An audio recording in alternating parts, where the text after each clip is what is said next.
Yeah. Well, I think you do it's very anything cool also. extra. You do anything extra to Lavrone and Wheeler, like put a little Essiklin in their arms. Yeah. And yeah, it looks pretty cool. Yeah. Why It doesn't look the same so cool on me? on other people. Yeah. Other people are like, my arm's all lumpy and looks fucked up. And you do it to like Exactly. Kevin Lavrone does a little bit of Essiklin. It's like, good God. Hey everybody, welcome to It's Just Bodybuilding, episode 118. Of course, I'm here with Dusty Hanshaw and Scott McNally, myself, Big Ron Partlow. And today we have a whole bunch of Instagram questions, and I'm sure we'll find something to blabber about on It's Just Bodybuilding.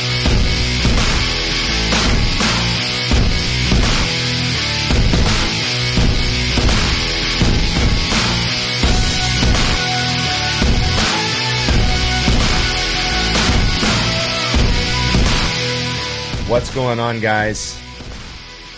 Just living the dream, you know. It's allegedly the week of Christmas, and I can tell because traffic is terrible.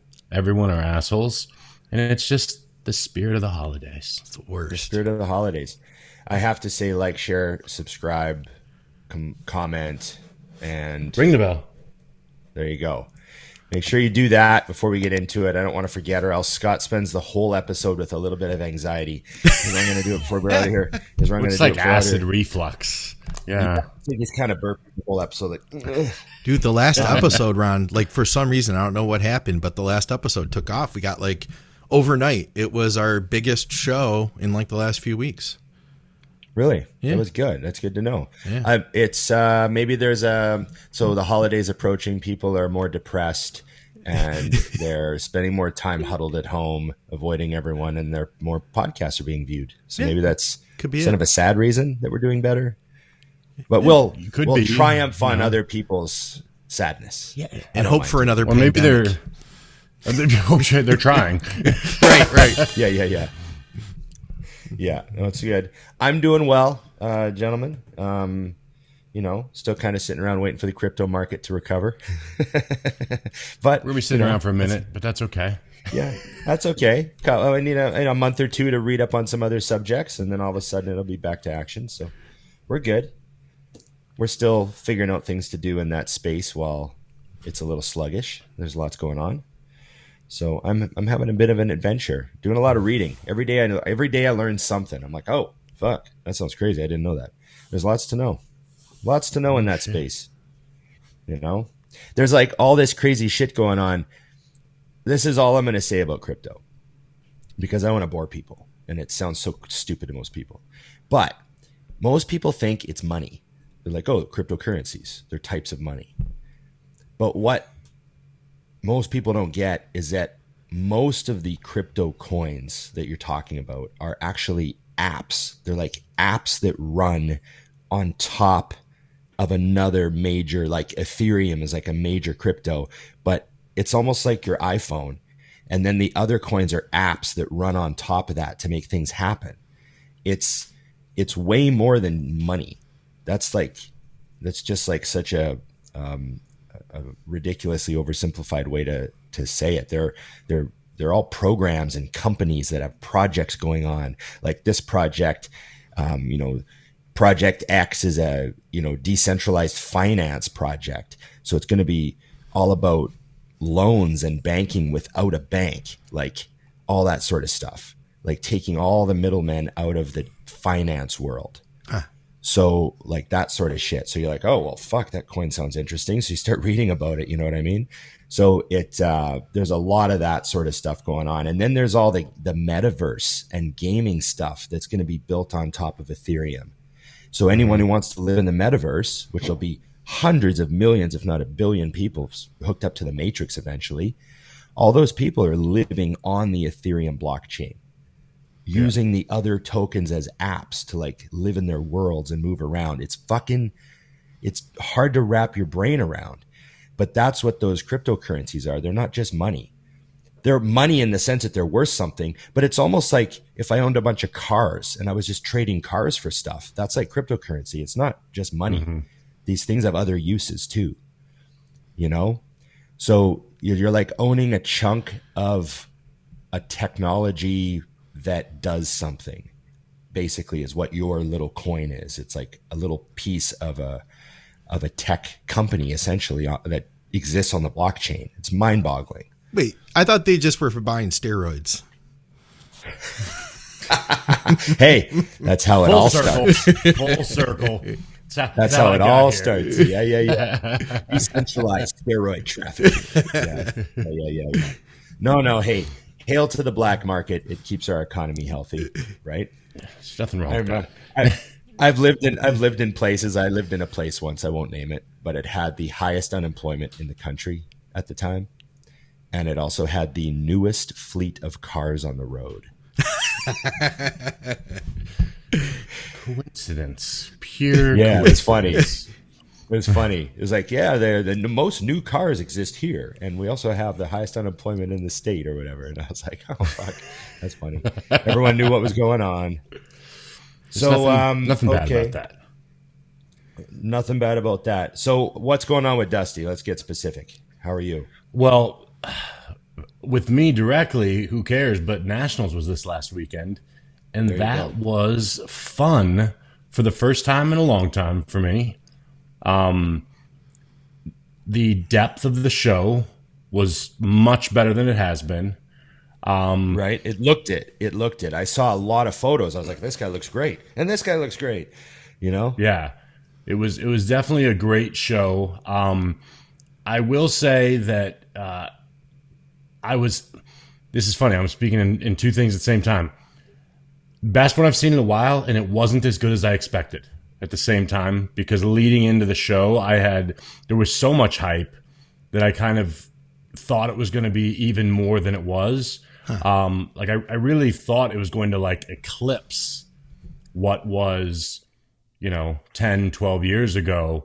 And it did not do that, but it definitely proved that bodybuilding is here to stay.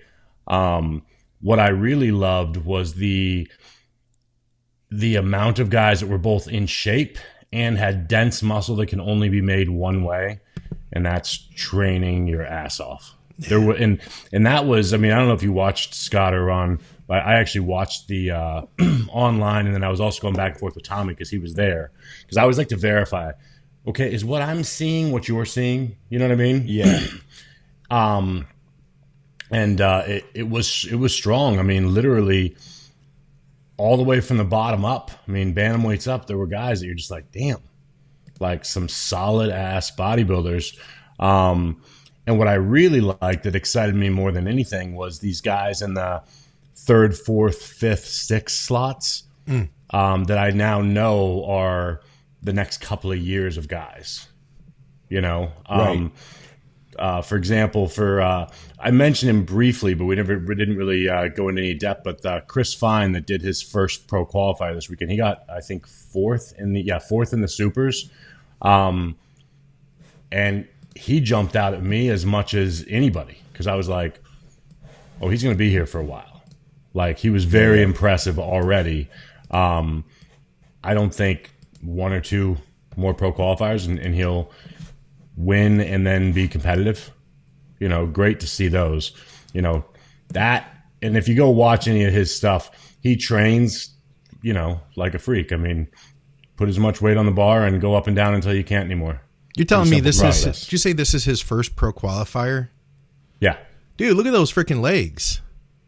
Look at everything, man. First pro qualifier. That's ridiculous. Yeah, he's nuts.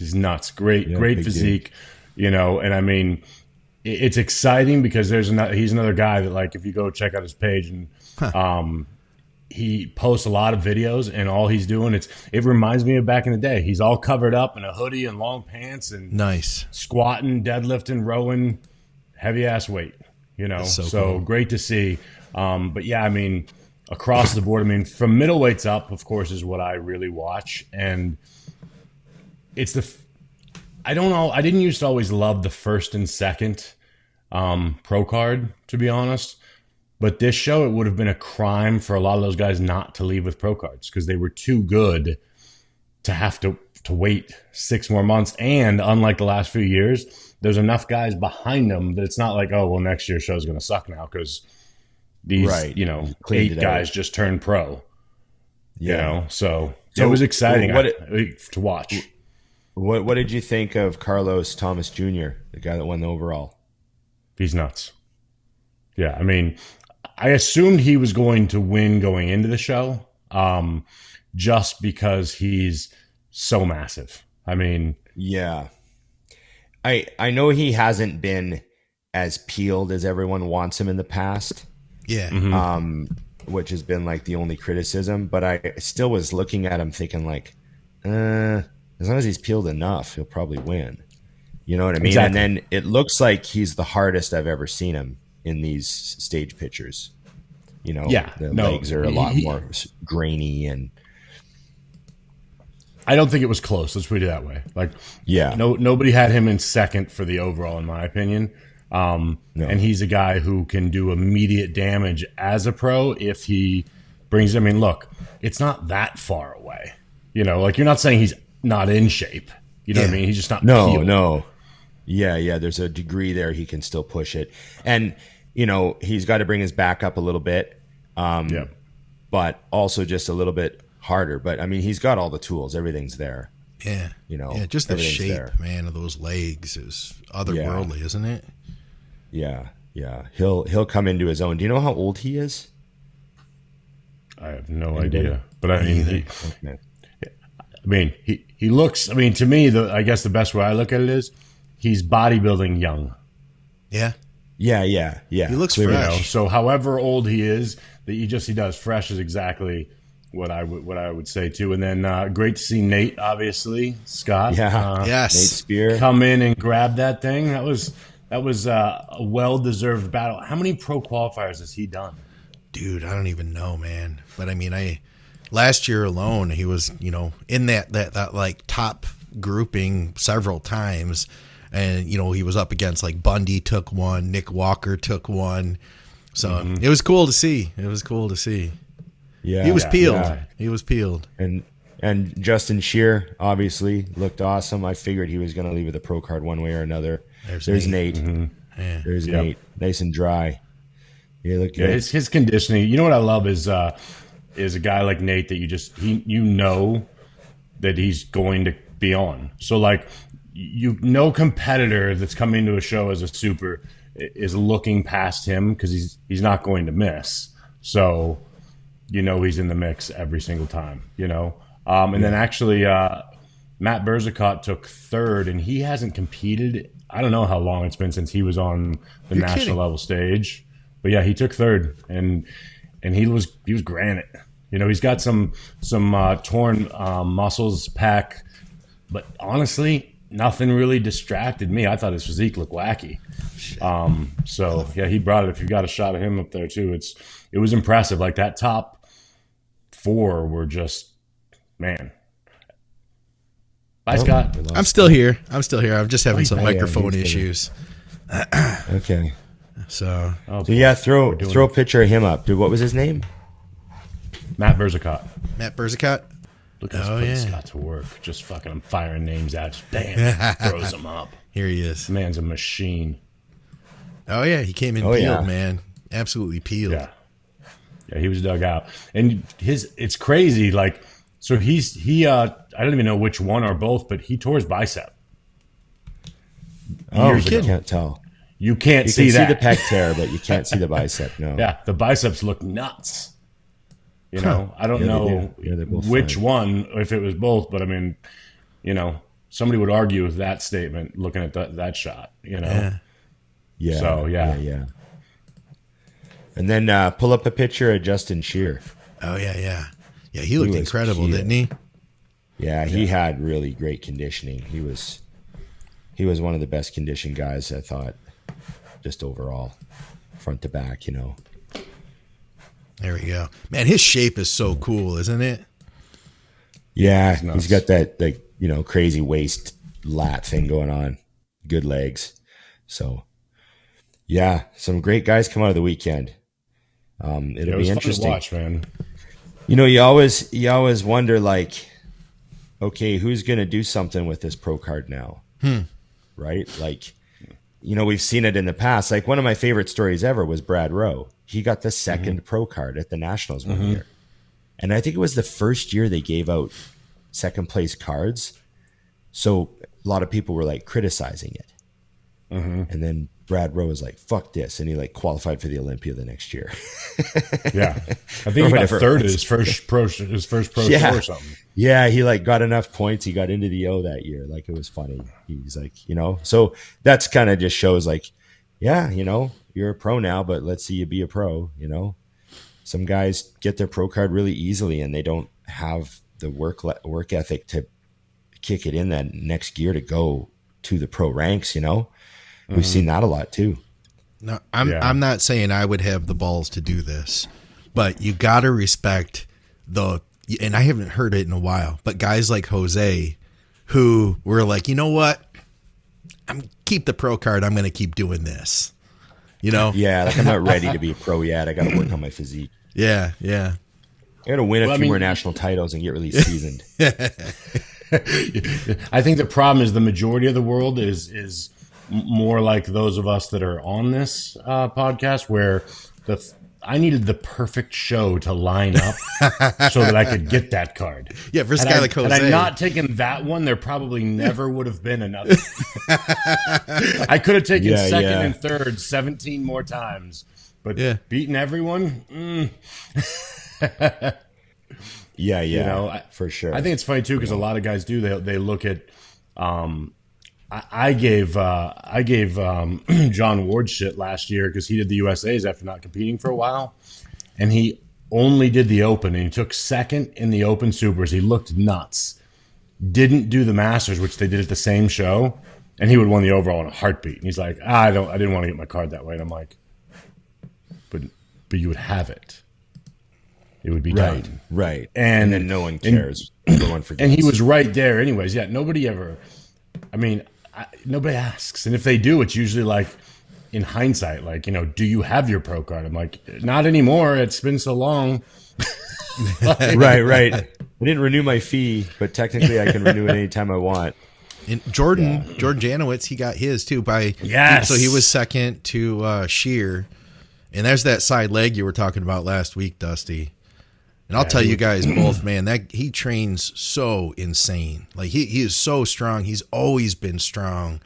And he was able to handle training like Branch for a number of years and not die in the process. So that says a lot in itself. Right. Yeah, he looked down to me. Yeah, I felt like actually I thought his front shots were the ones that really shocked me. I was like, damn, like, he's just thick as hell. He just ran against, that's a great shot. Muscle for days. Yeah. Hard to go up against like a Justin Shear shape. You know what I mean? No matter how much muscle you have, to go against a guy who has like really cool shape, I think that's where he always is, come up against a guy who has like the smaller waist or something like that. Yeah, but that's why you play what's funny is that's why you play your physique strengths. I think that's a mistake that so many guys make. They want to, I'll come in more streamlined. It's like, dude, you're a refrigerator. Just be the biggest fucking refrigerator there is. Yeah. And that might get you there. Jordan is not, but like myself, like that was always the plan, was just be big. Like it's never, ever, ever going to be pretty. Yeah. Right. But it'll give you your best odds if it's just really big. It can be more distracting. Yeah, exactly. Right. Eventually they get tired of seeing you and will give you a pro card, so you go away. There you go.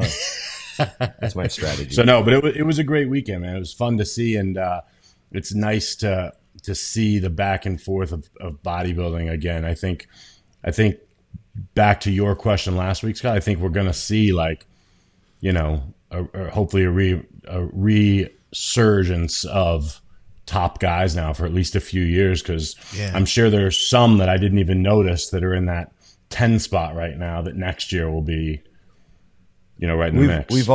We've got a lot I know we've seen the retirement of a few key players lately. Dexter finally retired, and there's been a few guys that it's only been a few years since Phil Heath left, which was like a big deal, so there's been like some of the old guard, and they're talking about the new guard and stuff. But now the new guard that everyone's talking about, they're like, most of them they've been in 5 years now. You know what I mean? So it's like, aside from like, Nick, who's still really fresh as a pro, we still need another big shot of guys to come in here and pick up the back end, because we're going to lose. There's going to be like another dozen huge guys retire in the next few years, because that's just the cycle that I'm seeing coming down the road. A bunch of the great guys at the O are in their mid-late 30s, if not already 40, So there's a lot of guys like, you think of Rowley, you think like, there's a lot of guys, William Bonac, like how many more years are these guys going to be banging out where we just assume they're in the top group? And, and, they're going to have to do the Dexter exit one of these days. And it's not going to be that long till we lose a whole bunch of them. And, hopefully they go on to the happy Dexter looking retirement where they train for a pump every day and look fantastic and just keep being cool. But we're going to need some guys to come up and fill the spots. I mean, what's the top 5 at the Olympia going to look like in 5 years? That's a good question. Like 5 years. Who's still going to be there in 5 years? Like just think of all the guys that, are old enough. It's not like everyone has to bodybuild till they're 50 like Dexter. A lot of these guys want out by the time they're 40. A lot of these guys want out by the time they're 35. They've got other businesses going on. It's not the end game for them to just be a bodybuilder. Not every pro is. A lot of pros are trying to make their biggest dent and win as much as they can, but they still know that they got other stuff going on, right? So I don't know. I see a big turnover coming. Like we think we saw one kind of, but there's a much bigger one coming very soon. And guys like Justin Shear and Carlos Thomas coming in, that's going to really help, really help fill those gaps. Yeah, those guys will be exciting right out the gate too, which I think is fun. They're going to get mentioned leading into their first pro show, and I think that cool. Nick doing so well has allowed people to actually say it can happen again.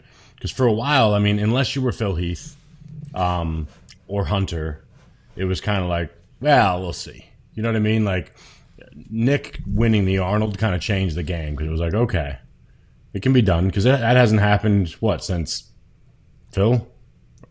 Not even Phil. Phil didn't win it the first time either. Flex Wheeler. Flex Wheeler was the last guy to win the Arnold this rookie year. Yeah. Which is pretty crazy, No, it's nuts. Nuts for sure. Okay. I had some other stuff. I had a bunch of questions. Are we going to do questions? You got something else? Oh, we're going to talk about that other show. What's going on with that other show, Scott? Oh, yeah. I came across this. This was maybe like a couple months ago. Joan Segala, he has 86 subscribers, so he's kind of a newer guy. He's and I don't know where he's from, if he's like from Malaysia or something, but he has his own bodybuilding podcast, and I saw that he commented on our stuff. Like he actually has like clips of our show, and he's talking about what we were talking about. So I was super flattered by that. And last week in particular, he was talking about our show where we were discussing Nate Spear and about how Nate had changed his physique and all that stuff. And I kind of thought it would be cool if we could give him, Joan, a little piece of advice, because he said his legs suck. And I thought, man, I got to get with Ron and Dusty and see if maybe they'll give Joan a little bit of advice here on what he can do.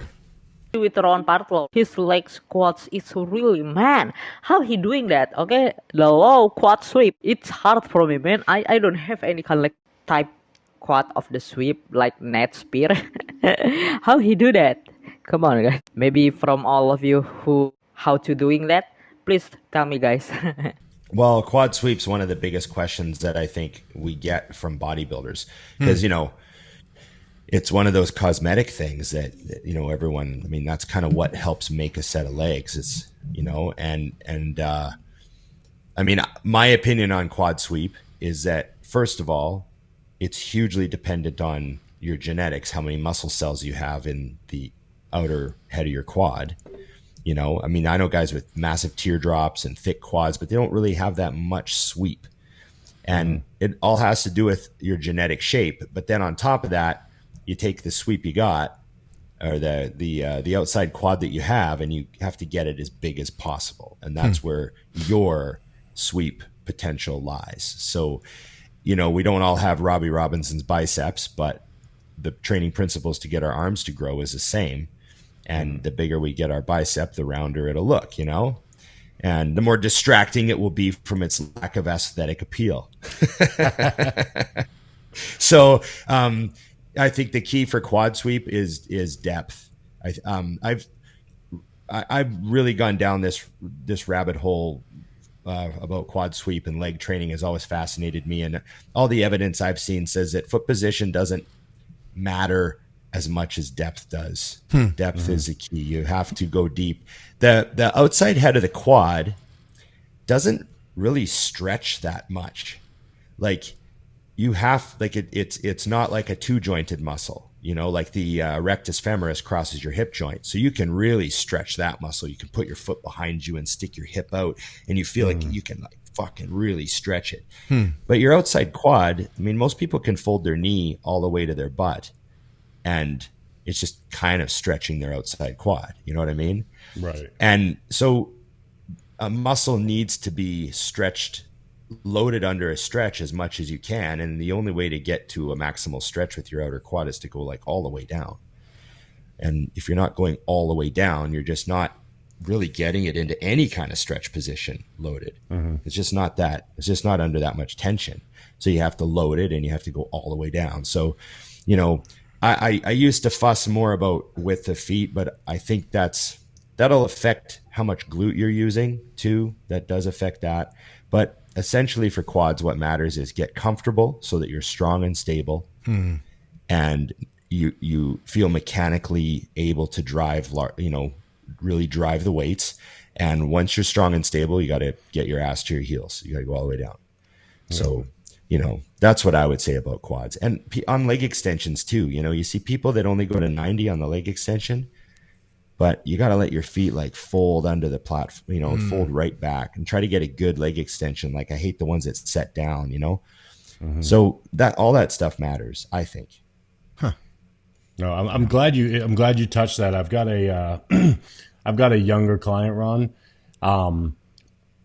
and every time he sends me videos, I'm afraid he's gonna quit, and not because he's not mentally there, but because I can't get it through his head that I do not give two fucks how much weight he's using if the range is shit. You know, you know, it really does matter that much, especially like you said, because I'm actually talking about squatting and hack squats, and I have him on the Smith because he's newer, you know, and I'm like, literally, you go back up when you can't go any further down. Like that's the easiest way to like it can't happen, you know. It's that simple, and the fact that you're not that big means you can go even further. Your legs won't run into each other anytime soon, you know. But it's key because guys, they just want to add weight, and I'm like, it doesn't matter, especially if it's not stretched. Cormier used to have me do extensions in the beginning, and then once we were like totally blown out and deep stretch on the extension, he'd have me hop up and then force a stretch right then and there, like a brutal stretch off the edge of the extension for like 30 seconds and then switch. That brought a pain that, listen, so I like to attribute pain and growth somehow in my brain. I'm like, what? It hurts. It's got to be good. Yeah, there's got to be some kind of connection. Something is happening. This is science. There's no way big muscles like that can come without some sort of payment. There has to be an exchange of pain for muscle like that. It can't come easy. There's no way. I'll be so wouldn't we be pissed if, like, you know, if you could time travel and you go ahead 20 years and they've unlocked muscle growth and just any asshole can just have 21-inch arms. It's like just like super easy little routines they're doing to trick muscles to grow. And 7-minute abs. Totally, yeah. And they've got it's just a certain supplement and everything's just so easy. That'd be hilarious. What were we doing? Thanks for waiting all these years to make that, Elon. Jesus. Yeah. But then the whole culture of bodybuilding would change because right now it's all guys who like to beat themselves up for some reason. Yeah. And then in the future, bodybuilding would just be all these like, there'd be no You have to find sacrifice a different involved. way to hurt yourself. Yeah. Victoria showed me this YouTube channel of just strange oddity people. Some of them, like a bunch of plastic surgery people. And there was a couple guys that were doing like chest implants. Like these guys had no muscle whatsoever, but like one guy had quad implants. But you could see like underneath it all, he was like a legit super skinny guy that had like these fake shoulders, a fake jaw. Like I can't remember. He was like, I can't even count how many surgeries I've had. But obviously he liked maybe it'd be more guys like that. That's what I'm thinking. People who, yeah. You could just do it. Just snap your fingers, and you got the quad sweep. Beautiful. Imagine if it was that easy. Would you want it? Would you want it if it was? Let me ask you that. It would be nice if it was a little bit easier. Like, just put your feet together on hacks and your outer quads will grow. And like 3 sessions later, you're like, oh yeah, they're really coming along. I see it. Yeah, that is the key. My feet were too wide. I knew it. Yeah, it'd be nice. It would be so nice if gains were just so much more instant.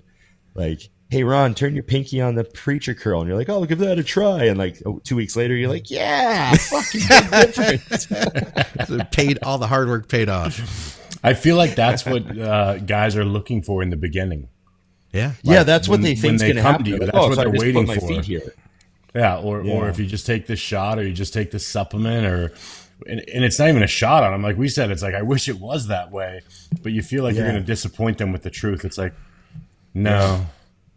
Hey, I started 50 mgs of Anadrol 3 weeks ago, and I'm not huge yet.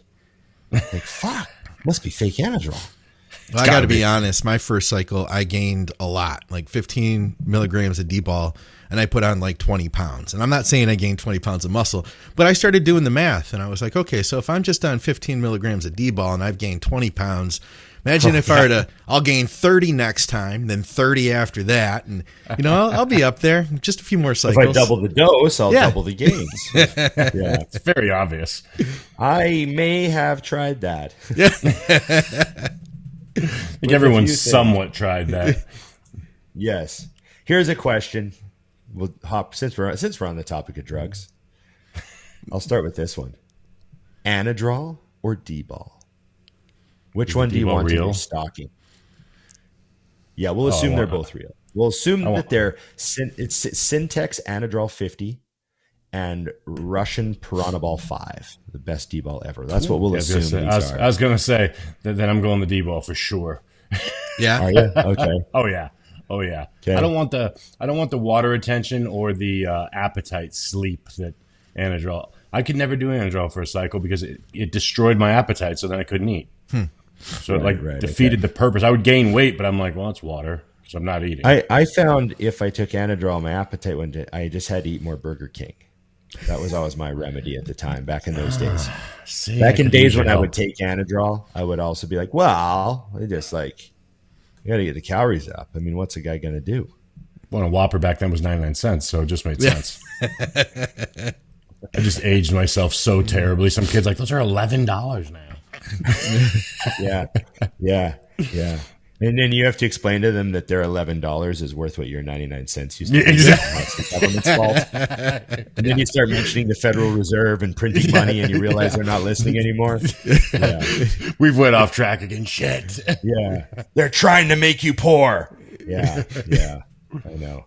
I get moody with that shit too, Dusty. Oh, you've got a savings account. That's cool that you're losing money. Yeah. I saw this major investor, like, I can't remember his name, but he's like one of those gods that everyone like listens to. And he came out with his like official like update, on what to do. And he's like, don't hold any cash. Get rid of it. No cash. That's what he said. He's like, your cash is just losing money by the day. And he's got to be invested in something. Get it into real estate, get it into crypto, get it into good stocks, get it into holdings, get it into this and that. But he's like, smart, rich people won't hold any cash. They'll hold minimal cash. Yep. That's how they'll avoid inflation. And poor people will hold cash. That's what he said. And I was like, holy fuck, that's just brutal that's what's happening. It's mathematical fact is the problem. Yeah. Okay. You got one, Dusty? Do you got a question? I got a bunch. Keep firing away. I haven't even glanced. Dude, I was just hanging out here. I forgot I was here. Sorry. So we sort of touched on the holidays last episode, but I got some feedback that everyone really enjoyed it, and they wanted to hear more.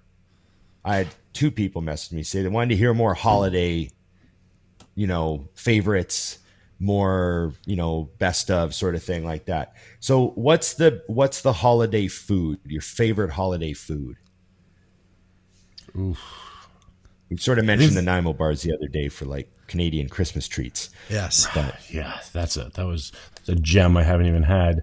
The only thing that my mother used to always do is she used to make a breakfast, and I think this isn't even the right word, but she calls it a souffle. But all it is like bread, eggs, bacon, sausage, all cooked in like a glass pan in the oven. Ooh. That's floating in water. I don't know why it needs to sit in water also. Who knows? Oh, the pan is floating in water? And a shit ton of cheese. And I can honestly say that that's the only thing that I eat during the holidays where she'll make a second entire one for me to take home, and it usually takes 3 servings for me to kill the thing. Huh. Right. It's nuts. And I don't like those types of like I call them like, it's because I lived in Utah with a giant family for a while. I rented a room from their house. I called it like a Mormon family meal where it was just a bunch of shit in a plate and then everyone ate from it. So I always hated that. But this is the exception. Yeah. Amazing. Right. Yeah. Game changer. That's like the thing. And, I had that every year since I was like, can remember. So both holidays, right. That's a wake up thing. I would drive 30 minutes to my mother's house just to eat that. And then go home. Yeah. What about you guys? What about Scott? Well, I did mention the bars, and I do feel like you guys have so many good sweets. We've talked about the butter tarts. You guys have those up there. Yep. Here, I'm just thinking like I feel like my family's Christmas is much like our Thanksgiving. In that we'll do like a turkey and the stuffing and the mashed potatoes and the gravy, and I think that's about it. Like I can't think of anything else that really stands out to me. But that's like very white Christmas, I guess you'd call it. You know what I mean? It'd be like beautiful. Some pumpkin pie that would be on the side, something like that. Yeah. Oh yeah. Yeah, that's my favorite thing is turkey dinner. Yeah, you made such a good point. On our Thanksgiving episode, I know, you said to debate the ham turkey. The turkey. Not a matchup in my I really thought about that. The turkey births the rest of the meal. That's a Ron quote right there forever. Yes. Without the turkey, there's no turkey gravy. Yeah, exactly. It's valid. It's very valid. You know what I mean? And so that's we actually had our staff party last night at the gym, and we had a turkey dinner catered. So we brought a caterer in. It was awesome. She made turkey stuffing, mashed potatoes, a whole bit. Really good. Everyone loved it. So we ate almost everything. In fact, the only thing we didn't finish were, surprise, surprise, the desserts. Bunch of fitness people. KO'd by then. Finished, all the salads were gone. Everything was gone. Turkey was completely gone. Everyone ate everything. But they just brought too many cookies and treats for us. It was funny. We wound up leaving them out for the members this morning. So I'm sure we'll have a lot of happy members. I don't know if that's COVID protocol, but I guess who cares? So, that's my favorite though. So yeah, turkey dinner. I'm all about turkey dinner. I give a fuck about anything else the whole Christmas as long as the turkey. Count on this, right? I need to ask questions. Want to know? Is Scott frozen or is he just in awe? Both. I'm having problems here, so I'm getting rid of my. Holy shit! I know. We can move around and stuff. I know. There was 2 of them. Then there was 1. Then I'm in the middle. Wow! I'm all thrown off. I gotta switch this around now. I'm having. I don't know what it is. You guys have jinxed me on my my camera situation here. There we go. Oh, there we go. There we go. We'll go with this camera. Scott just likes to show us he's got multiple cameras. Yeah. Yeah, he's just showing off. You want to do it? You got a question? I have a lot of questions, but they're not things I can ask on the air. Oh, you you meant, do I have questions from people? Yes, there are many. No, actually, I have a good one that I like. Best, I hate this word, bulking foods when on a budget. That's a good one. Whole eggs. Yep. Eat eggs. They're a fantastic protein. They've got so much in them for, nutrients that you need. I don't know, but aren't eggs like getting way expensive now? Maybe that's a problem. Yeah, maybe that for now. But another one, same thing that I always laugh at is why everyone's afraid of dark meat chicken. That's so much cheaper. It is. Oh yeah, chicken thigh. And, yeah. and you get the fats. Like chicken thigh is the money. That was when I was poor. That was the jam because you could get it so cheap. Extra lean ground turkey that's not, or the lean, the extra lean ground turkey that's lean, like half thigh, half, that stuff's awesome.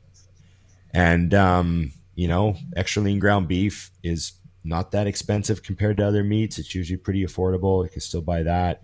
And like, I don't know why so many people, I think that this whole anti-bread thing is sort of crazy. Like the people that refuse to eat bread, like, oh, I'm not eating bread. I'm like, fuck, I eat a million loaves of bread, man. Like, just, it's cheap, it's easy, it's fast, it's good. How hard is it to eat 2 pieces of toast? I write that in diets all the time, and I write 2 slices of bread, and I just put in parentheses, looking for about 20 grams of carbs per slice. Yeah. Like, I don't give a shit which bread you choose. That's fine.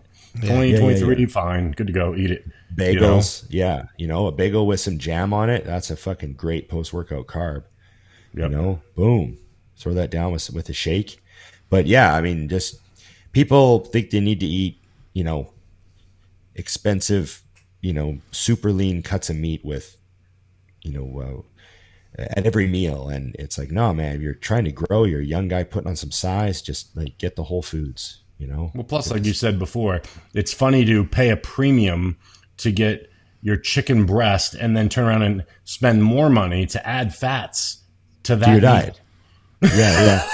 Like, wait a minute. I know a way we could skip some of this and save some money. Right. Let's take a step out. It's like insisting on using Deca and then also having to use, Prami or whatever you have to use with it.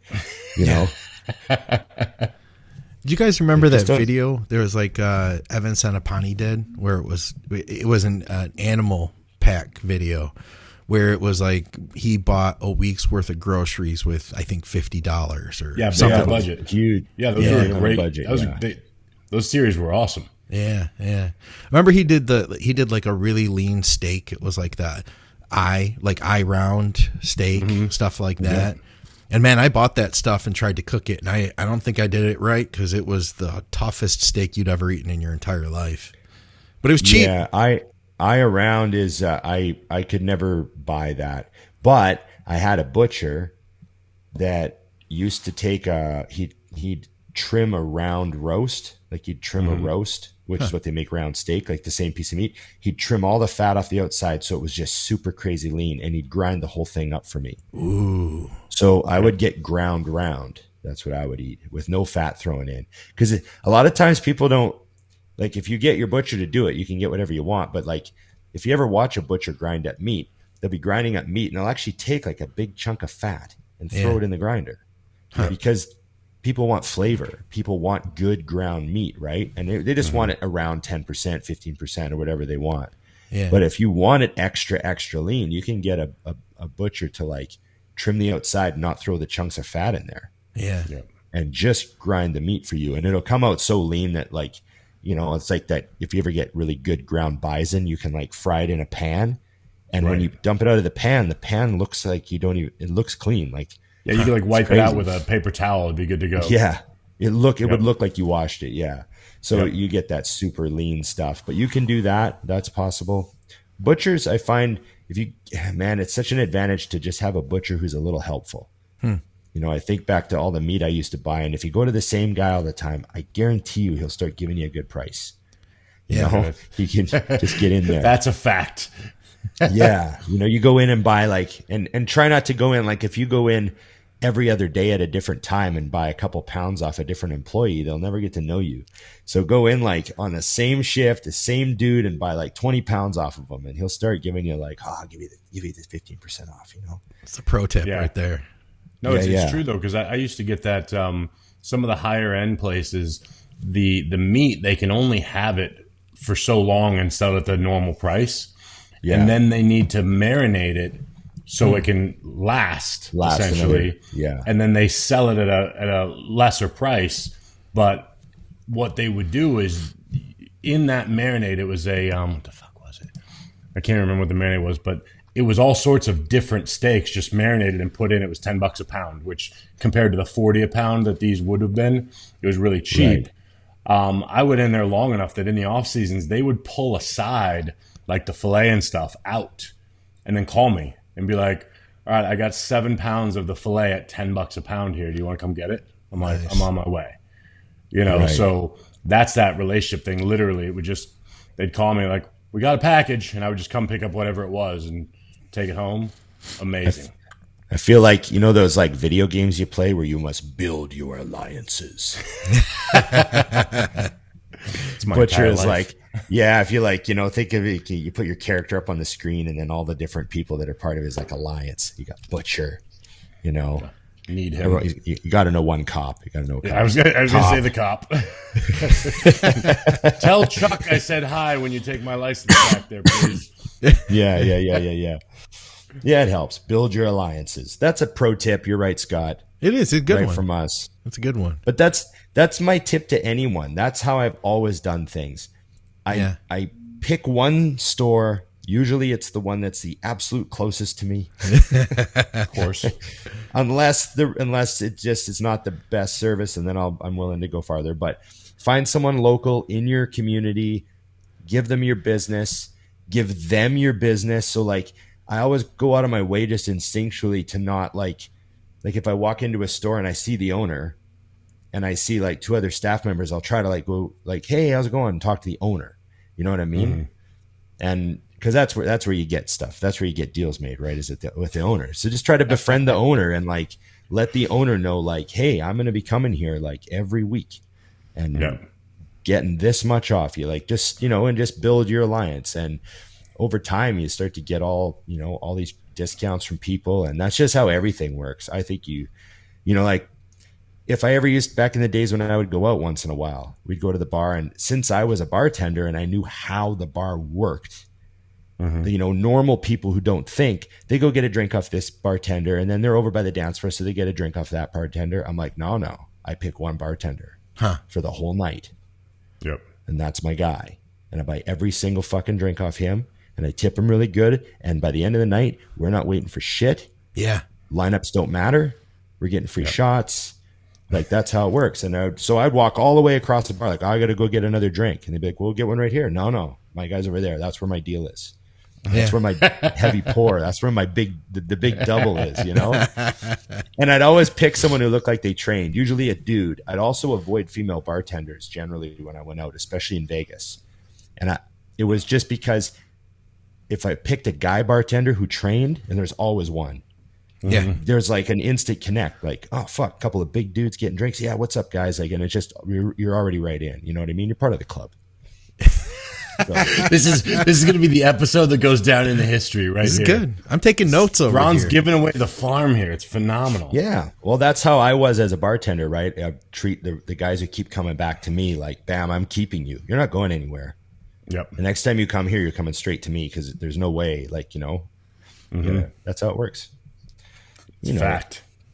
Facts. All right. I got a good one for you guys. Hey, what's going on, guys? I'm going to take a brief moment to shout out our sponsors. I'll make it quick, but this stuff's super important because it's our sponsors that help to make this show possible. If it wasn't for them, we wouldn't be here. And if it wasn't for you shopping with our sponsors, we wouldn't be here either. You can support our programming by shopping with TrueNutrition.com. They're our title sponsor. They've supported us for a number of years. They have awesome health and performance supplements.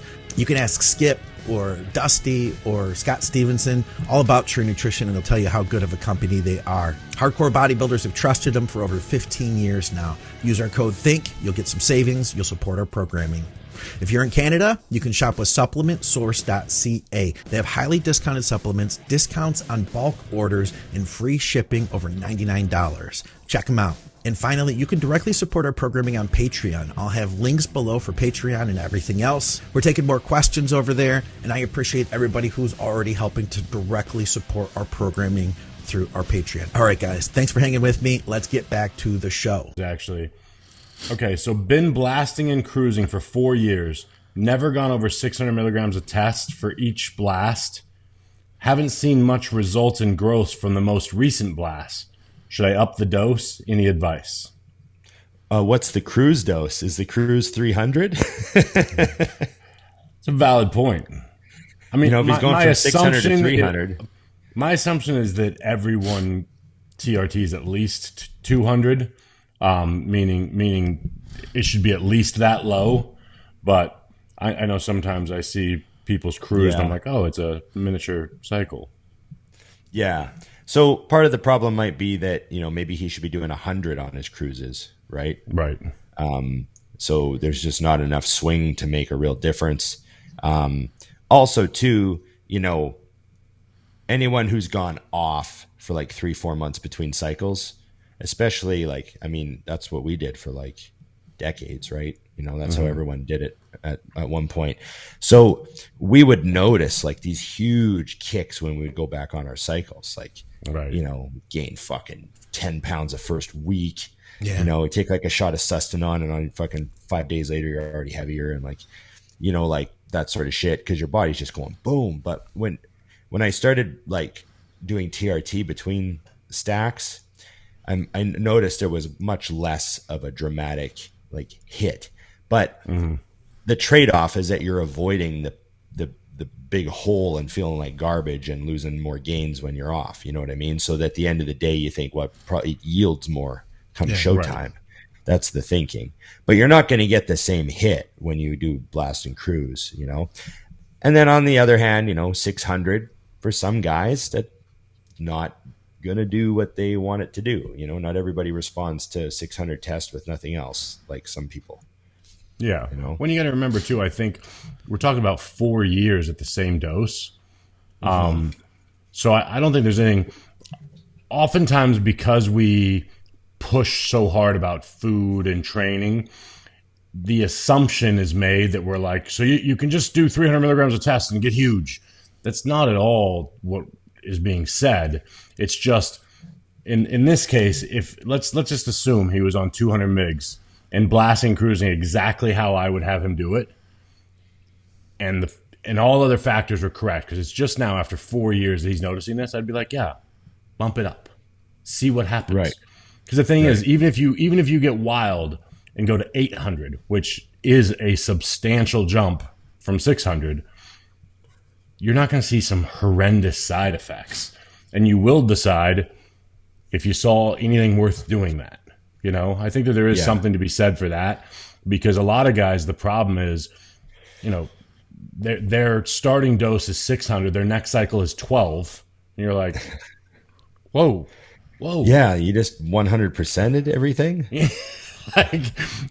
I bet that did work pretty well for you. Yeah. Literally double the dose. There's a punk rock song called "Double the Dose." Yeah, that's it. Double the dose. There you go. Great. Now they're going to start selling after this episode. That album's that track is going to be in my next training video. Yeah. So I agree with you, Dusty.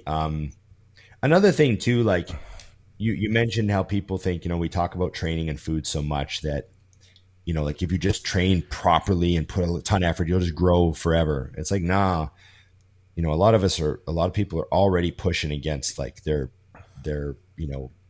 genetic limitations with, the 600 milligram test cycles and training like a madman. And who knows, like let's just say this guy's already squatting 5 plates for his work set, and he's already, benching the 150 dumbbells, and he's already moving big weights and stuff. It's like, he's probably not going to get much else out of 600 milligrams.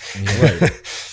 Right. But if he's like squatting 2 plates for reps and, his training's not proper, then he could make a million adjustments to get so much more out of 600 milligrams. So there's a lot of other variables. It's hard to nail it down.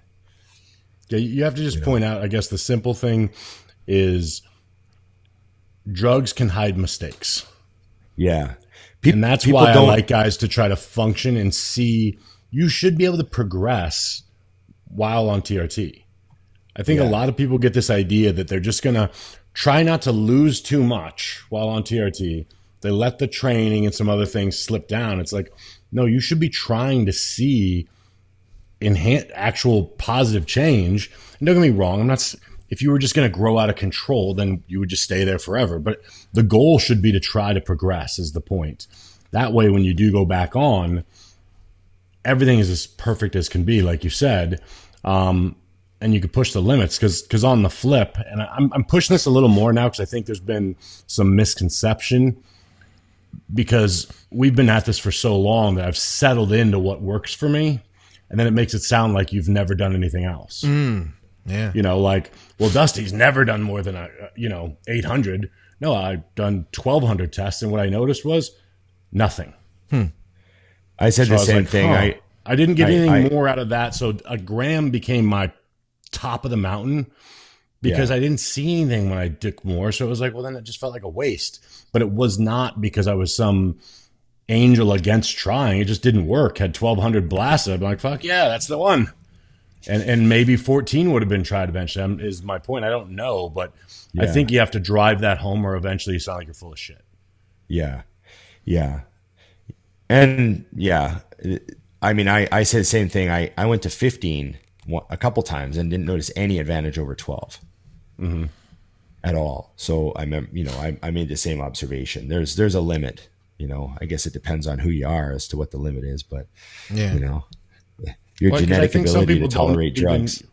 I was going to say, I also think some people they're not paying enough attention to care because it has to be better. I just needed it to be noticeable because if it wasn't noticeable, it was kind of like, well, then what's the point?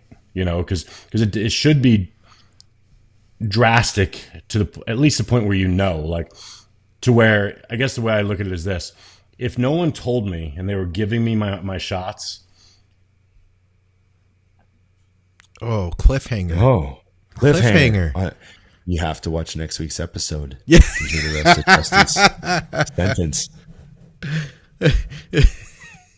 I like to tune in next week to hear the rest of Dusty's story.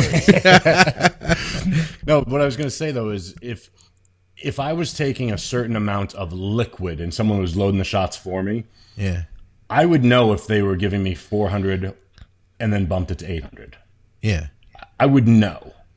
So that's what did not happen when I went above a gram. So I took more and I'm like, you're looking for something like, oh, strength's about the same.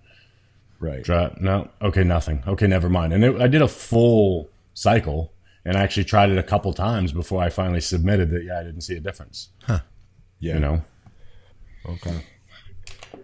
What else we got? I got one. Let's help this guy out. Any idea why I'm puking up bile when I wake up in the morning? Oh, God.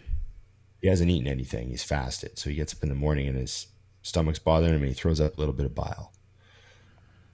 Well, that's a problem. Other than go to the doctor. Yeah, that's a problem. Sure. I'm just wondering if you guys ever heard of anything like this, or if you think he's doing something the night before that's fucking up his stomach, or if you ever had any ideas or no idea at all.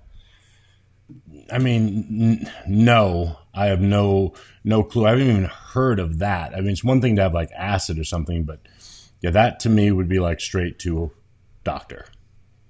For sure. Yeah, I would go figure that out. Yeah, at least find out what's going on, right? So, I mean, he says it's bile, but like, how many people actually know what bile is like? Maybe it's like acid or something. I don't know. Yeah, I just wouldn't. I don't ignore anything that you don't hear about all the time. Like, that's another thing. Been around for a long time, and I've never had anyone describe this to me.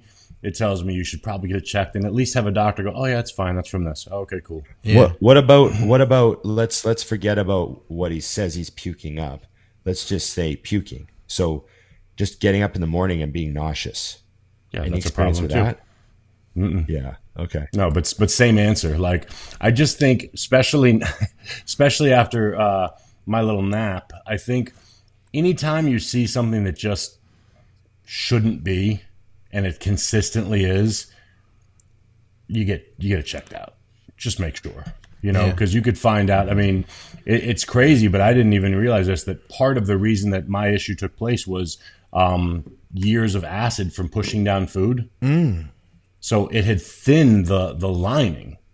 So the problem was, it was just a ticking time bomb waiting to happen. Isn't the valve on your stomach also a little bit fried? Well, all the valves are fried, but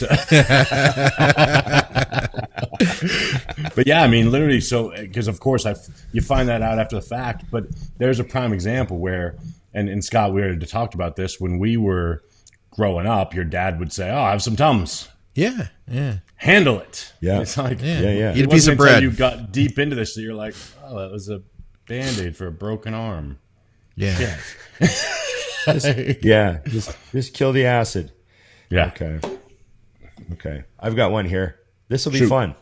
We can talk about this one for a while. What are some of your favorite? Scott can also do a search if he wants on this one. All right. I'm ready. He's thinking. What are your most favorite and iconic bodybuilding photos of all time? Ooh.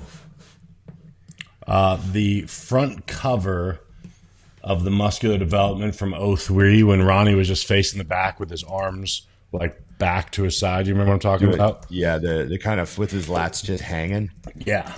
Just mass everywhere. 2003 Olympia from the back. Yeah, with the lats relaxed, right? He wasn't doing the Christmas. Yeah, no, he wasn't posing. It was just the glutes and just mass and detail everywhere. It was insanity. We'll see. Of course, I gave him the hardest one if Scott can find that one. Yeah. That's the one he needs 10 minutes. Yeah. That's a tough one because I could probably do it if I knew by year. I would search 03 Ronnie Coleman so 03 Olympia back.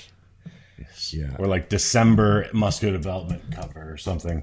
Yeah. This could be a long wait of me trying to find pictures. I don't know if this is a great idea.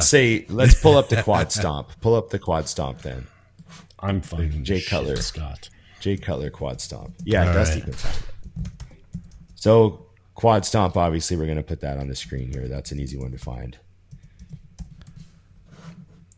There we go. There. Here, I don't know if this is the best one of it, but I'm just grabbing what I can here. That was such a great shot.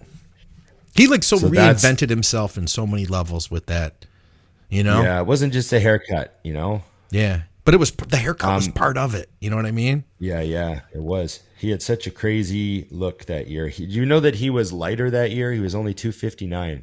That's crazy. Yeah, that's the part that blew my mind back then. Yeah, it was a great look. And then, of course, Dorian's front double bicep, black and white. The first shot of the collection. They're all impressive. I have the side try hanging up on the wall at West Coast. We put that up. Yeah. The black and white side tricep. Just because I saw it on eBay, and I was like, oh, I'm going to order that. It was a nice big poster. But the front double is kind of like, it's the one that was on the first page of that spread. Yeah, there you go. You know what I think is so cool? Out. I think it's so cool. The first time that I was at West Coast Iron, and I don't think I saw you on that trip, Ron. You had your wall where you had people signing, and for anybody who doesn't know, Ron has people notoriety. That's the word in bodybuilding. Well, it's technically the pro wall. It's the pro wall. Is it? So it's supposed to be all pro cards. Yeah, but so it's all pros up there that you've had signed. And the first time I went there was like a handful of signatures, and then when I came back, the wall's just like covered with signatures, and I think that's so cool. Scott, check your phone. All right, got it. Oh, Scott, he's got it. He found it. There it is. There it is. That's a good shot. Oh, yeah. So the glutes are flexed, but the back is just relaxed. Okay, that's just how much muscle he had.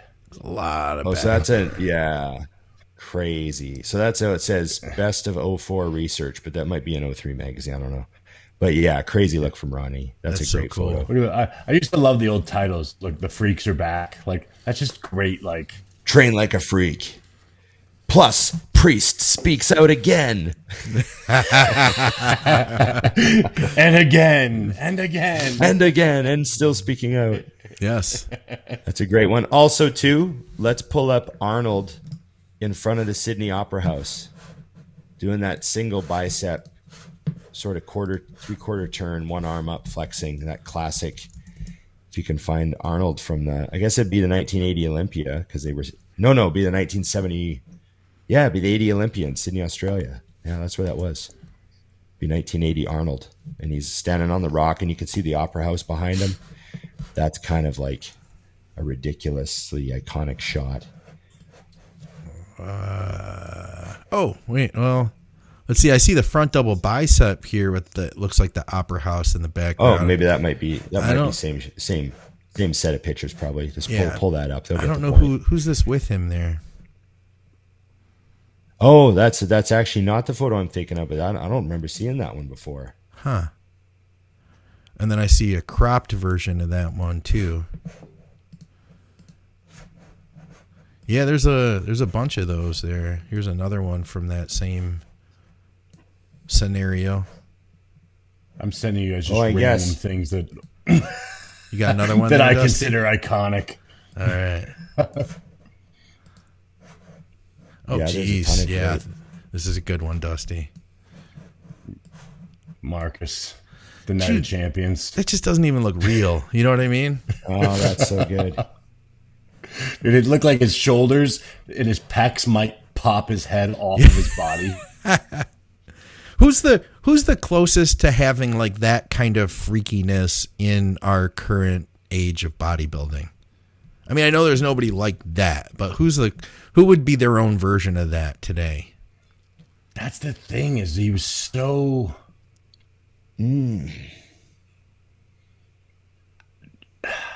This is what's crazy. Like, Scott, I would say there isn't. Okay. Because he was just his own thing. Because if you were going to ask me who's the freakiest pro now, it would be Nick. Yeah. Yeah. Like, without question. But not that. Yeah. It's Yeah. just, I don't even know what to call that. What about, could we put, now I know he doesn't look the same. Oh, that's the one. This is the, I guess Yes. that's the set of photos I was looking at. Okay. There's a bunch that are awesome. There's a few different That's poses, nuts. but that's the shoot. That's That's nice. the photo shoot I'm talking about. That's nice. Yeah. Classic shot of Arnold. You know, it's not even the best bodybuilding shot, but I just remember seeing it and thinking, oh fuck, you know. Yeah. What about would Rolly, doesn't look like Marcus Rule there, but would he kind of fit into that? I mean, and I don't mean like this year's Rolly. I know what you mean. You know what I Yes. mean? But like a couple of years ago, Rolly. That's what comes to mind for me. No, that's good. That's true. That's true. Ruli's a freak's freak for sure. Yeah. Did you see that? There's oh God, I wish I should see if I could pull it up and send it to you. Ruli did a video. It looked like somebody probably actually did it for him. Okay. But it was like a TikTok, and it had like this skinny little guy, and he's talking, and he's like, "Hey guys, you know when you do that thing and you straighten your arm and you can see the muscle? No one even cares about that." And then they show Ruli, and he does that, and he hits it, and then all of a sudden Ruli goes, "Shut the fuck up." Oh, nice. It was the greatest video. He shared it. I doubt he even made it because he probably doesn't care. I'm sure a fan did, but it was amazing. Yeah. It was on his Instagram. I've got another iconic photo that actually is kind of an iconic photo. Let me just find it here. This one. I see this and it just makes me laugh. It kind of is like a classic photo. It's one of that is photos. That is actually. That actually is. That's a classic too. Yeah. All right. I don't even know if you can somehow do this, Scott, but I'm sending it to you. Okay. Actually, because it's amazing. You know what? If you send it to me, I'll put it in post-production. How about that? You can screen capture it because it's off of Ruli's Instagram. Okay. I'll throw that in here post-production, guys. It's amazing. Yeah. Yeah, there's so many, if you think of like legendary photos, I still think like there's some of Arnold and Franco together. Yeah. Like the one where Franco's on the bench and Arnold's like standing over the bench to spot him. Or no, Franco's sitting on the bench and Arnold's behind, like he's going to spot him, but they're getting ready to do a set. That amazing photo of them. I trained at a gym in New Zealand that had a mural of that airbrushed on the wall, like a giant, and it was Arnold and Franco like on the bench in Venice Beach. You know, I used to like the ones with Joe Weider, like with the guys too, that were very like. The generation after us doesn't even understand what Joe Weider really was. Yeah. Like, you know, to bodybuilding. Like, this was just his obsession, you know? It's crazy to think that, like, it probably wouldn't even exist without him. Yeah. That's a classic one. That's a classic. And then there's one where they're actually on the bench. That's the one I'm thinking of. But, yeah, there's just I know what you mean. There's some great ones with Joe Weider in them. Kind of like a little bit more modern, but I would say any picture like this with Branch Warren and chains combined, that speaks to me, you know, as being like a very specific era of bodybuilding. Yes. You know what? Definitely. What was his name? You remember like when David Paul, the photographer? Yes. Yep. Dude, all of his shots back in the day were. He has probably 20 that if you strolled through that were just amazing. Yeah, didn't he do some really cool stuff with, was it Flex Wheeler in the desert? Yep. Was that? Yeah. Yeah. Let's see if I can pull one of those up. Well, that's another one that has to be brought up. This photo here that's one of the most iconic photos of all time. You know, that picture of Flex just kind of standing relaxed. He's just about to hit a front double here. You know what I mean? Yeah. And, so that's he crazy. Decided not to because he won without. He didn't have to. He just pump faked, you know? That's enough. Wonder how he's doing. I know he was, you know, doing pretty rough there for a while with the leg and all of that. And then I think he caught COVID this year. Yeah. So I wonder how he's doing, man. It just seemed like and I mean this with all respect to him. He just, last time I had seen him, he looked very humbled, I guess you would say, you know, humbled by having health stuff go on. So, yeah, he was one of the best, man. We'll remind you real quick. Yeah, for real. Yeah. This was also when he won the Arnold in '98, I think. Good God, man. He was so crazy. Like another, you know what I mean? Yeah, so who was he up against that he wouldn't win in Olympia? Who was he up against? Dorian, and then Ronnie. Okay, yeah. Yep. Yeah. Which is, man, I mean, what if we put him in like today's lineups? Do you think he would? Well, some of them. Well, hey, if Sean Roden won the 2018 Olympia, Flex Wheeler could win an Olympia. They're the same size. Yeah. Yeah. And in my opinion, Flex was missing absolutely nothing, and you could definitely argue that from the back there were some things missing on Roden on the upper body. That was his weakness. Whereas Flex's weakness was his glutes weren't always striated. That was literally the only thing that really held him back. And then when they were striated, Ronnie's were also striated. Oh, so and then also, if Ronnie didn't exist, then Flex would have won multiple Olympias probably. Yeah, it's funny. What's the list? If Ronnie never, let's say Ronnie retired in '97, you would have had Flex Wheeler and Levrone would have both won for sure. Levrone might have gotten Olympia. And then the Jay Cutler era started, and it would have just been all Cutler, banging away and getting 10 O's. Yeah. It would have been It's crazy when you think about that. Like, you take one guy out of the game, and all of a sudden Cutler probably has the record for Olympia wins. Huh, yeah. Yeah. You take Dorian out of the game, and you got Kevin Levrone, Flex Wheeler, Sean Ray, Nasser El Sambadi all winning Olympias. Yep. Yeah. Which is like crazy. That's how good those guys were, you know? I really like Lavroni. You know? I really liked his physique a lot. Takes one guy to cock block 10 other dudes Right? for fucking half a decade at least. Now, Lavroni in his prime to me would be the ultimate physique to me. Yeah. Like when he won the British Grand Prix.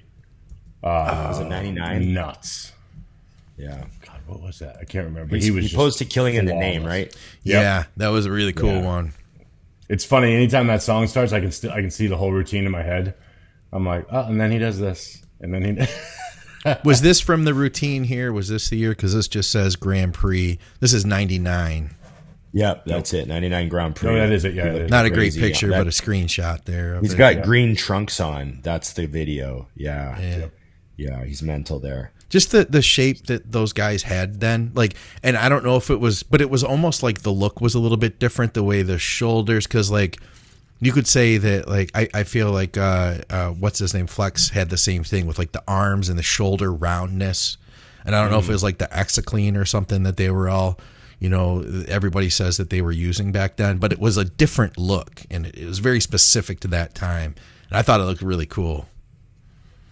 Yeah. Well, you it's do very anything cool also. extra. You do anything extra to Lavrone and Wheeler, like put a little Essiquin in their arms. Yeah. And it looks pretty cool. Yeah, it Doesn't look the same so cool on me. other people. Yeah.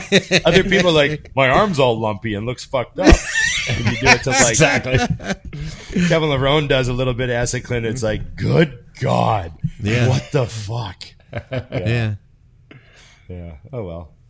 It reminds me how it of like goes. when you put like a spoiler on your Honda Civic. You know what I'm saying? Versus Yeah. I'm the Honda Civic. Thank you. And then a Somebody bought me McLaren some comes by. hubcaps. Yeah. You see a McLaren with a little spoiler on the back, and you're like, oh, okay. Yeah, I had It's a spinning different look. hubcaps, but I was still a Civic. So Yeah. no offense to you Civic guys out there. I know you guys do a lot Yeah, to there's the a lot cars. of Civics doing a lot of bodybuilding. That's okay. oh god. You know? I know. What's the next question? I had a comment God. over here, and it says Dusty needs to make a shirt that reads 2 peanut butter and jelly sandwiches a day. Yes, that's Gaines' advice right there. Yeah. Is that the right. prescription? It is. It has been. I write it up very exactly. Okay, this is an important one, guys. You ready? Your son's girlfriend gets drunk and tells everyone she wants a threesome with him and his mate. What advice do you give?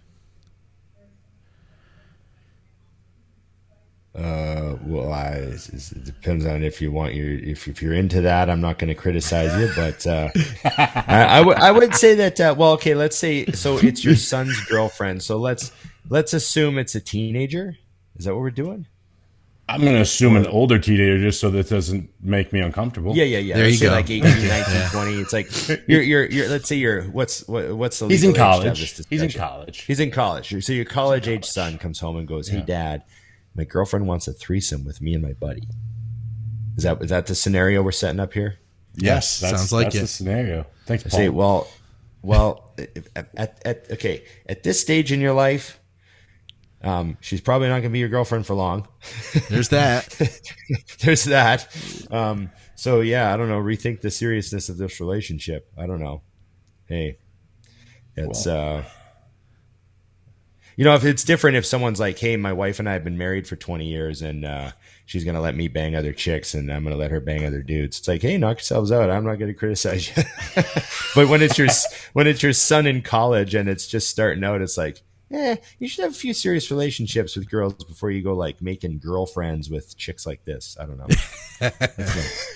Well, I was just going to toss out the simple fact that really all that really happened was your son's girlfriend said that she wanted to sleep with his friend. That's a That's good actually- point. Yes, that's What well, was that's said. a really good that's point. essentially. Yeah, That's actually yeah, the so only then- thing that just happened. She just included you so it didn't seem weird to be like, I want to sleep Yeah, with so her. then right. So if you just want to break it down for me, you go, well, technically you should ask to sleep with one of her friends too and just see how that goes. There you go. Yeah. Keep it even. Perfect. Funny you said that because I So, think Becky's pretty hot myself. Yeah, so and then just say, hey, listen, let's do both. But we'll flip a coin and see who goes first. See if she's like, she's willing to, 50 odds. Becky, give Becky a call. Looks like I win. Get Becky over here. You know.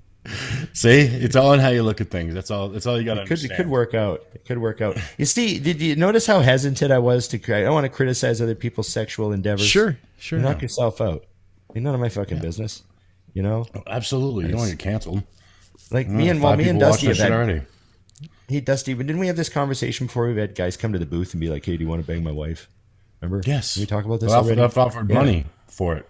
You're kidding. Yeah, and I'm just like, I don't remember that conversation. Appreciate the sort of, I guess I'll take it as a compliment, but I've got other things going on this weekend. A little busy. What do you say? A little busy right now. Yeah, Mutant's got me all around with stuff. I totally would, but I totally would. No offense to your wife. That's so funny. It's an odd thing. Odd thing for sure. Okay. And some people think this industry is strange. I don't know why. So here's one. So what's the heaviest you ever got, Dusty? 312. 305? 312. 312. Heaviest Ron ever fights the heaviest Dusty ever. Who wins? Oh my God. I can absolutely say that I would lose this because I remember walking up a single flight of stairs at 312 pounds. The only fighting chance that I would have in any altercation at that point in my life would be if I fell on top of them. The hug and fall. The hug and fall.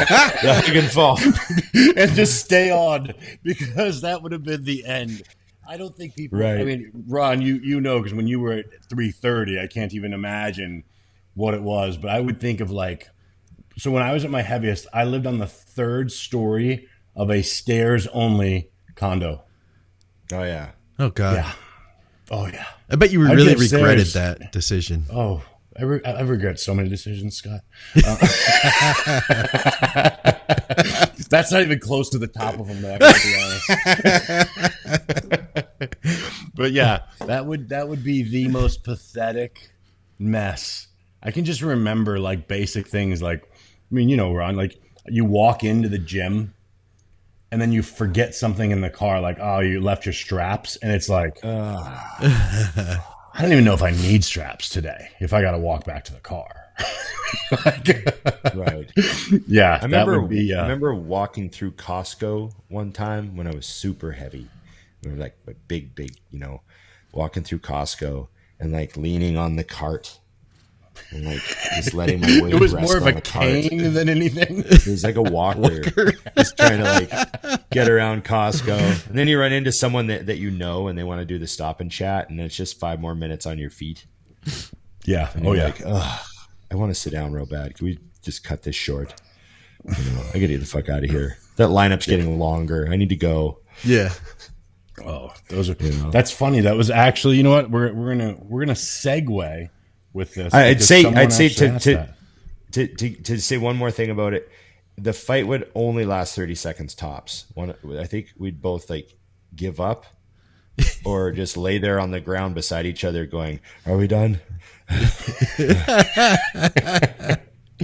You have 30 seconds to knock me out. If you can't knock me out in 30 seconds, if you can't do we both just fall down from exhaustion. Oh God. It is funny though to me, because that's a common question when you're bigger, and I'm like, that's not the time I was thinking about that. Yeah. Oh, shit, where did it go? That's funny. I don't think of bodybuilders in general as being real fighters. No. By nature. I mean, there's some guys, yes, but most bodybuilders, You're not interested in your conflict. We're busy putting muscle on. Yeah. Leave me alone. I got For more real. to eat. But everybody else, selfish to even be thinking about you. But everybody else is like, oh man, that guy would beat everybody up, But yeah, it's not your thought. No, I wouldn't. I don't care about your issues. Just leave me alone. Not the slightest chance. What if I remember, people come up to me drunk. What if I called you and fucking, what would you do? And I'm like, nothing. I don't care about you. What comes out of your mouth at all?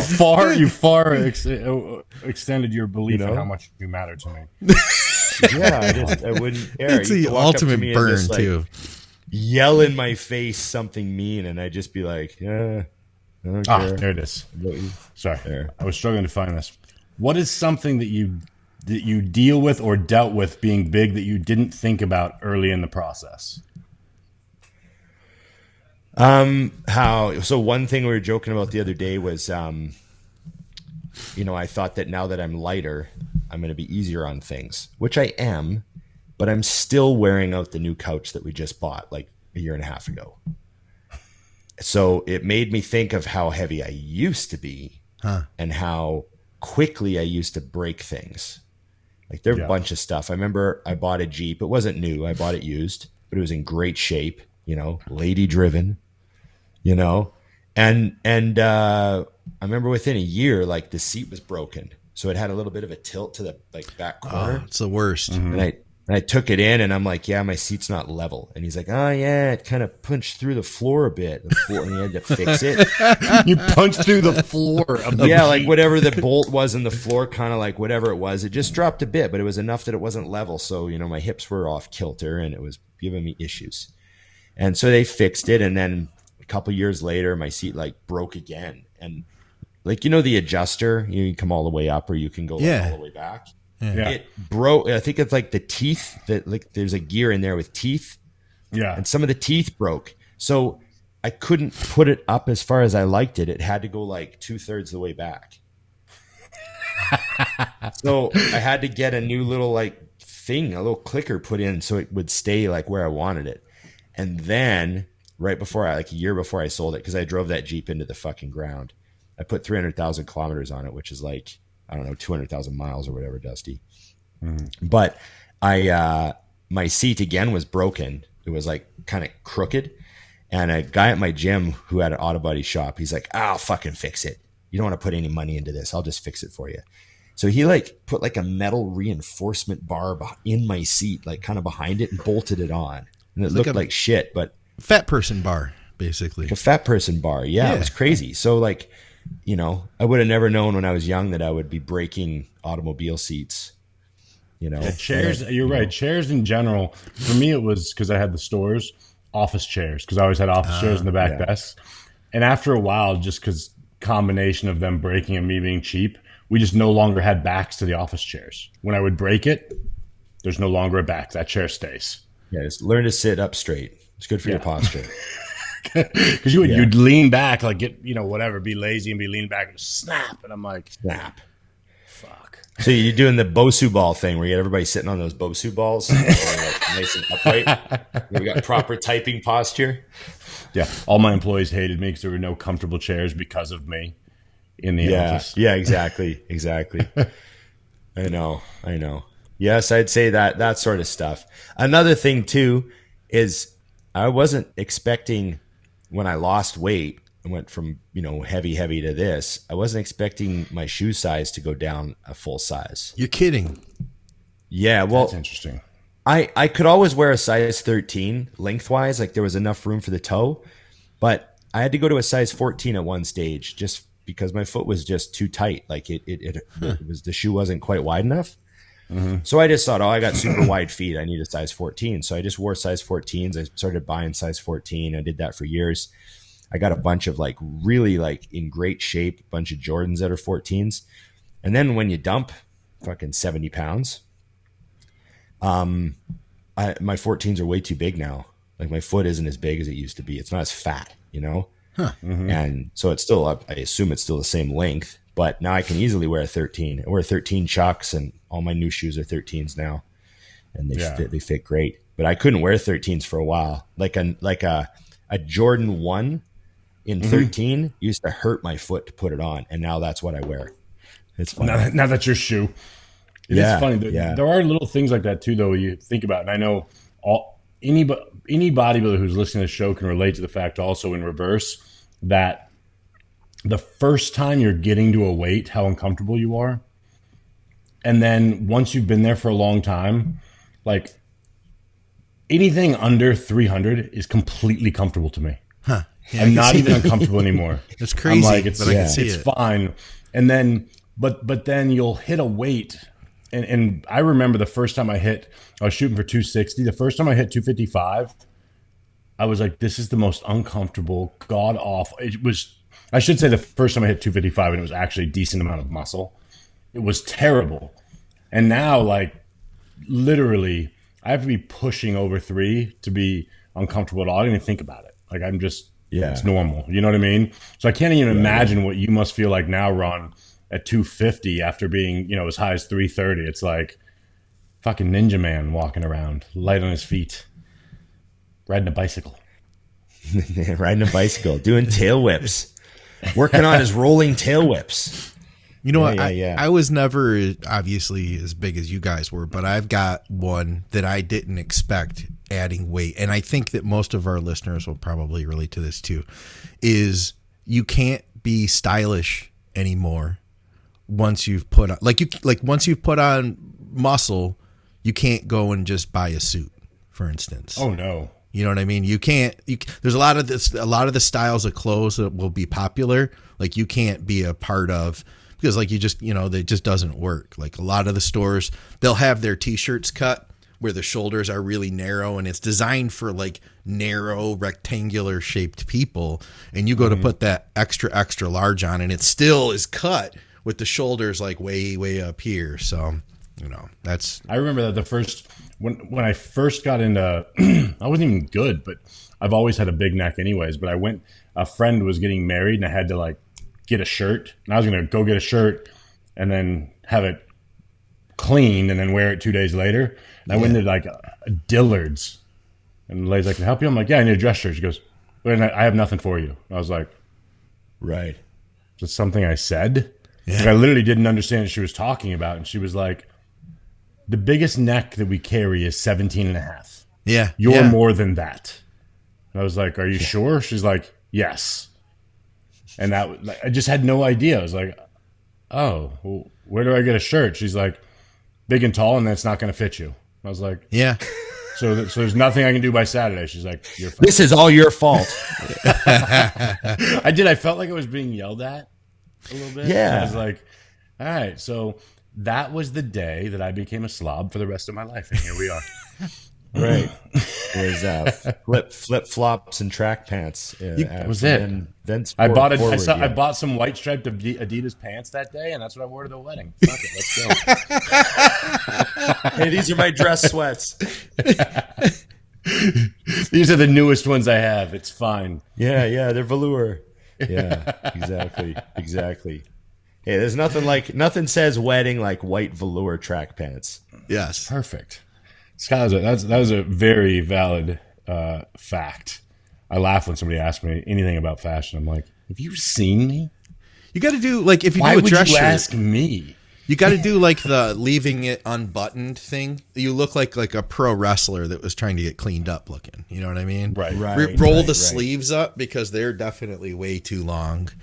It's coming down to your knees. The dress shirt is. You know. It's what I do like though is when you do finally get to the point and you bite the bullet and have some custom suits made. Suits were made to make average men have the shape that we actually have. Yeah. So when you buy a good suit and you're a bodybuilder, it actually looks really good. It costs you $4,000, but it looks really good. Yeah. I remember the first actual like custom suit I had made, and I was like, holy shit, this is the first time I'm not looking like a slob in like a decade. This is amazing. Yeah, when you get pants made, like I've got a handful of suits because of when I was MCing shows and stuff. And when you get pants made, the big kicker is when you stand up, they just fall into place. Yeah. Whereas like every other pair of dress pants I had as like a young bodybuilder or a bartender bodybuilder had to go to a wedding or something. You get these dress pants. When you stand up, you got to pull them down because you're stuck. Yep. You're stuck, And also too, another thing you just got to get over with suits. It doesn't matter how big your legs are; they're not going to look big in dress pants. Dress pants are like the ultimate leg killer. Like you can wear like tight jeans and people can see your quads and stuff, but you put on a pair of dress pants, it's like you just look like you have dress pants on. It's like a normal guy because they're just how they're cut and how they're pleated and that material they are. They're just like you don't look big and no one's legs look really big in dress pants. Martini glass immediately. But you can look good in a suit. It's got to make it work. It's valid. Yeah. Very valid. Yeah. We got a got, finisher. We need the finisher question. No pressure, and it's not me. Go. No pressure, and it's not me. Go. Well, this one's for me, but I'll just throw it out for fun. We don't have to do it. What's the best Metallica song ever, and why is it Creeping Death? I love when people ask questions like that. It's beautiful. Which is kind of funny. Creeping Death. Creeping Death is one of my very favorite Metallica songs. It is a good one. Well, what is your favorite? It's like it might be Creeping Death because I've actually, also like it's a little more their not off the first 4 thrash metal albums, but Sad But True was also always a killer song. And like the whole thing, some people don't listen to the words to songs, but I listen to the words. Metallica has some killer lyrics. And Sad But True is an awesome one because at the end of the song, he's talking about himself, right? Mm-hmm. If you listen to the words, you don't know who he's talking about, but then at the end you realize he's like looking in the mirror, looking at himself, So it's like very interesting song. And then Creeping Death this is one of the funny things that I like looking back on music history is how back when I was young, there was all this stuff about like, the heavy metal bands are satanic and the heavy metal bands are devil music. And remember like the old like paranoia about metal bands and all the parents freaking out, Tipper Gore freaking out about our morality. And then you realize now that like these metal bands, like they're writing like the deepest fucking lyrics, like metaphorical shit. That's amazing. Like Creeping Death is all about a biblical story. It's the story of the plague sweeping through, and like it's amazing. You read the lyrics to Creeping Death and you're like, oh fuck. Because Hetfield grew up in a religious household and there was a lot of like, biblical shit thrown at him. And I think his parents they were like, I don't want to say Jehovah's Witnesses or Mormons or something. They were something like that. So he kind of grew up in like a really, really strict religious household. Mm-hmm. So a lot of early Metallica songs were like biblical references and stuff like that, but in like a badass, kick-ass way, like songs about, biblical warfare and stuff like that, like pretty crazy. So if you look up the lyrics to Creeping Death and read them, it's pretty cool, pretty heavy stuff, like a lot more complex than what parents thought they were talking about. Sure. Yeah, metaphorical lessons. It's Bible study time, kids. We got a Metallica, Creeping Death. There was a comment on the last episode from Mighty May 72 says, does anyone else think that Ron should spend 10 minutes on every episode talking about music history? I'm seriously entertained by the stories he tells about bands and artists. Great show as always. So there you go, Mighty May. There you go. I agree with that 100%, but I think that it could be that or movies or basically Ron should have about a 15-minute segment where we just set him. We just let him go. Ron's Corner, Yes. Like Coach's Corner, only terrible. Different. Sounds like a lot of pressure. Just whatever you want. Could be Bitcoin. We do it already. Could be music. You just don't know. No. We've been doing it for You're right. 118 episodes. You're right. We have. He hasn't caught on yet. Yeah. That's so true. It's true. He thinks that all of these questions actually come from someone else. I drop a gem in that I've been waiting for a week and a half. I watch one movie and I'm like, I don't understand the ending. And I'm like, well, John Smith wants to know what was meant when he said. I put him in motion. That's it. No, I always get this little bit of guilt whenever I talk about something that I'm really crazy about and I get going. I always get this little bit of guilt inside me, like, they've had enough, Ron. They've had enough. No, Let because them go. Because you know that I'm a big enough asshole that I would just cut you off. Like, we're good. We're good. That's it. Next question. Let them go. They've got enough to look up. You've already given them free Googles. Just leave them be. Yeah. Trust me. See, these guys don't realize that back in the day when you'd say, well, when you'd read the lyrics, they came with the CD or the tape. Yeah, they're in that. They're in the tape. That was cover. part of the process of getting your purchase. So I used to have like a thing, like the first listen to an album was like take it home, sit in my bedroom, put the headphones on and read the whole album the whole cover, read all the lyrics to all the songs, get the feel for the album. That's how I used to absorb records. And I did that from like a young age. I remember doing it with like Guns N' Roses' Appetite for Destruction. Ooh, I remember doing that. And I would have been like 12 or 13. I remember doing that with Metallica albums and all that stuff, you know, listening. And even the rap I listened to, I'd listen to it so much that I would know every word. Yeah. I was like, what's he talking about? Oh, that's what he's talking about. You know, some people don't care about the lyrics, and then there's people. Yeah, like there's you That's proven by today's music, actually. Yeah, 'cause Yeah. I always found that fascinating. Like, I have friends who are heavy, like they love their fucking music, but it's all about the beat. They don't even know the words. Yeah. Like, oh yeah, I don't know what this song's about. And I'm like, you don't know what this song's about? You love this song. They're like, yeah, it's my favorite beat. Like, I love this song. I'm like, you don't know what it's about though. And they're like, no, it's irrelevant to me. You know what I mean? I always found that fascinating because that was just so like, oh, I can't stop there. I gotta find out. There's a story back then. That's the thing, is it was actually a 3 to 9 minute story. Yeah, some songs are. Some songs are definitely, you know. So yeah, it's good. I like that shit. I like when there's a bit of a story. And then, you know, there's more abstract lyrics. Like a lot of grunge music was just like abstract thoughts. Like Cobain said his songs didn't necessarily mean anything to anyone specific, but whatever you interpret them to mean is perfectly fine. Yeah. You know what I mean? So, because he was just rhyming words a lot of the time, just trying to be funny.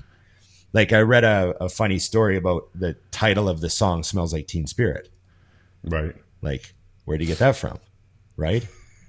Well, him and a friend of his, they were just like goofing off and like writing on the wall, I guess. I don't know what you do when you're just fucking around. And she wrote, you know, there's a deodorant called Teen Spirit. Yeah. Mm-hmm. And the girl wrote, Kurt smells like Teen Spirit, ha ha ha, on the wall. And he just saw "Smells Like Teen Spirit." And he was like, and it just is in his head. So he put it in his own notebook. And that's it. It doesn't have like a deep philosophical meaning. It's not like he wasn't talking about a generation of children rising up and changing the. No, it wasn't about that. It was just him just writing words that rhymed and triggered you to think. That's a weird lyric. What does that mean? You know? Yeah. Because he was all into like just stimulating you to think. Like, you know, right? What do the words mean? They don't mean anything, but what do you think of when you hear them, and what do they mean to you? That was his big thing. So some artists are like that. And then other people are like, you know, telling a actual, like, you know, autobiographical tale, you know? Yeah, the end. So, yeah, the end, you know?